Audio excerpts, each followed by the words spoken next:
তৃণমূলের বিধায়ক বলছেন যে এত সাহস হলো কি করে আমার বিরুদ্ধে এফআইআর, উনি আপনাদের হুমকি দিচ্ছেন। চুচুড়ার তৃণমূলের বিধায়ক আপনাদের বলছেন আপনারা নাটক করছেন। প্রথম কথা হচ্ছে, একটা কথা বলতে চাই যে এই কথাটা আমরা প্রতিবার বলেছি এবং এই কথাটা সাধারণ মানুষের কাছেও পৌঁছে গেছে যে ভয় যেমন সোয়াছে সাহস সেরকমই সোয়াছে। আজকে একটা কথা বলতে, আমরা ভয়টাকে না मीरा सफेद तुरंत खुले, भरपूर झाग दे और इसकी स्मार्ट साइंस दे स्मार्ट केयर और फ्रेशनेस। मेरी चॉइस मेरा सफेद। অনেকদিন আগে ছেড়ে এসেছি।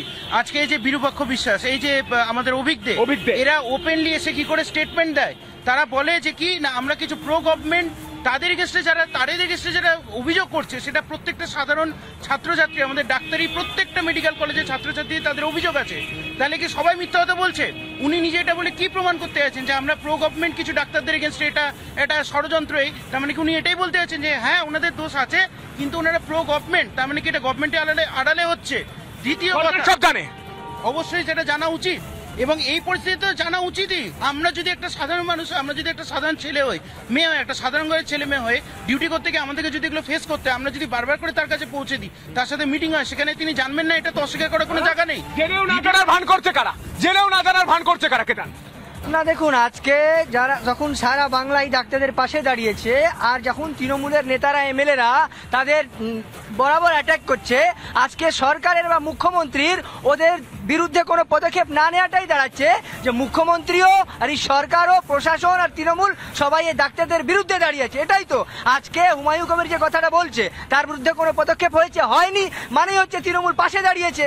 এবার একসাথে আপনি হয় ডাক্তারদের পাশে দাঁড়াতে পারেন আর নয় এই যে দুষ্কৃতি বলবো এদের পাশে দাঁড়াতে পারেন। আজকে আমরা দেখছি এই সরকার এই দুষ্কৃতীদের পাশে দাঁড়িয়েছে, এই ডাক্তার আর তৃণমূলের প্রতিনিধি নেই। যে কলকাতা পুলিশ, এই কলকাতা পুলিশ গার্ডরেলই শুধু পারে, পুলিশ বলে আর কিছু নেই বাংলায়।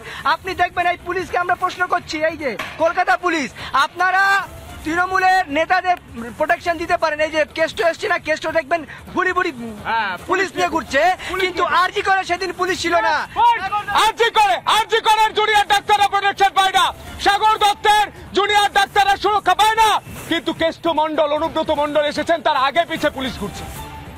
শুনুন, আজকে যেটা হলো যে অভয়ের যে মৃত্যু, এখানে পুলিশ কি করলো? পুলিশ গার্ড দিয়ে ভালোভাবে তাকে দাহ করলো, সৎকার করলো, কারণ পুলিশ পুরোপুরি সরকারের মদতপুষ্ট। আজকে তাড়াহুড়ো করে তাদের বাবা মাকে না জানিয়ে, আজকে বলুন তো আজকে আমাদের কেন সিবিআই ডাকতে হবে? কেন আইনের যারা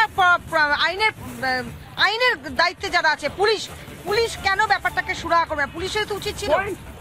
আমরা ট্যাক্সের টাকা দিই, আমরা প্রতি একটা চকলেট কিনলেও তার টাকা রাজ্যের কোষাগারে যায়, আমরা পুলিশের উপর ভরসা রাখতে পারছি না কেন? এটা তো আমাদের রাখতে হতো। পুলিশ কি কাজ করছে আমাদের জন্য, মানুষের জন্য, ডাক্তারদের জন্য? হ্যাঁ, কি মনে হয় দাদা, কি মনে হয় কাজ করছে? পুলিশ কাজ করছে? আপনার কাজ করার মধ্যে এইটাই করছে, ওই শুধু রাস্তা দিয়ে কোনো গাড়ি গেলে কেউ হেডফোন কানে মানে গুজে গেলে তাদেরকেই শুধু ধরবে, যাতে টাকা কিছু নিয়ে আদায় করে পকেটে, মানে সুরক্ষা দিতে পারছে না, টাকাগুলো নিয়ে যাবে। সুরক্ষা দিতে পারছে পুলিশ? গরু চোর আছে তাদেরকেই পুলিশরা রক্ষা করবে, কিন্তু সাধারণ মানুষ গরু চোরদের রক্ষা করবে পুলিশ? কি বলবেন দাদা, পুলিশ কি করবে? পুলিশরা ঘুষ খাচ্ছে। হ্যাঁ, কি বলছে? ঘুষ খাচ্ছে পুলিশ? ঘুষ খাচ্ছে? দাদা কি বলবেন? জুনিয়র ডাক্তারদের সুরক্ষা দিতে পারছে না, তাদের ধরে ধরে পেটাচ্ছে, কি বলবো? বলেন, সবই তো বুঝতে পারছি। ন্যায় বিচার পুলিশ কি করছে? ন্যায় বিচার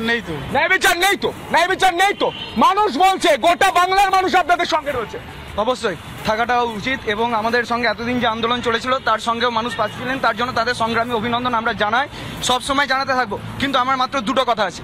একটা কথা, আমাদের বলা হয়েছিল যে নিরাপত্তা দেওয়া হবে, তারপরে সাগর দত্তের মতো ঘটনা দেখেছি, কালকে আমরা আইকিউসিটি দেখেছি, এমনকি আমার নিজের কলেজ ন্যাশনাল মেডিকেল কলেজ, কালকে একজন পেশেন্ট মদ্যপ অবস্থায় এসছে, তার সঙ্গে 8-9 জন ভ্যান্ডালিজম করার জন্য ঢুকে পড়েছে, অশ্রাব্য ভাষায় গালিগালাজ করা হয়েছে। পুলিশের তিনটে নিরাপত্তার ফলক পেরিয়ে তারা কিন্তু আমাদের উপর এসে আঙুল তুলতে পেরেছে। তার কারণ আজকে যে সমস্ত শাসক দল ঘনিষ্ঠ বা সরকার ঘনিষ্ঠ কিছু মানুষজন আছে, তারা বলছে নাকি আমাদের বিরুদ্ধে 50,000 মানুষ নিয়ে যাবে। কিছু মানুষজন বলছে আমরা নাকি নাটক করছি। কিছু সরকার ঘনিষ্ঠ মানুষজন বলছে যে আমাদের ঘনিষ্ঠ নয়, সরকার একদম সরকারে রয়েছে। তৃণমূলের বিধায়ক হুমায়ুন কবির, চুচুড়ার বিধায়ক, তারা বলছেন যে জুনিয়র ডাক্তারদের পেটাবেন, জুনিয়র ডাক্তাররা নাটক করছে। আরে বসায় শুনে রাখুন, আপনার শরীর খারাপ হলে, আপনি যদি অসুস্থ হন, তাহলে এই ডাক্তাররাই ছুটে যায়, এই তেথো নিয়ে আপনাকে পরীক্ষা করে, আপনার পাশে থাকে, কিছুটা লজ্জা করুন, আইনের সামনে দাঁড়ান আর প্রশ্ন করুন। সন্তু পান্ত প্রশ্ন করবে জুনিয়র ডাক্তাররা কাজ করবে, রোগীর পরিজনরা যাবে এবং রোগীর পরিজনরা যদি কিছু অভিযোগ থাকে জুনিয়র ডাক্তাররা যাতে আক্রমণের মুখে না পড়ে সেই দায়িত্ব পুলিশের। কিন্তু পুলিশের আউটপোস্ট ফাঁকা, পুলিশ দাঁড়িয়ে দাঁড়িয়ে দেখছে জুনিয়র ডাক্তার মার খাচ্ছে। কার অঙ্গুলি হেলনে জানতে চাই গোটা বাংলার মানুষ। সেই প্রশ্নটা করবো বুকচিদের চোখে চোখ রেখে। নিচ্ছে একটা ছোট্ট বিরতির পর ফিরে আসছি। দেখতে থাকুন রিপাবলিক বাংলা।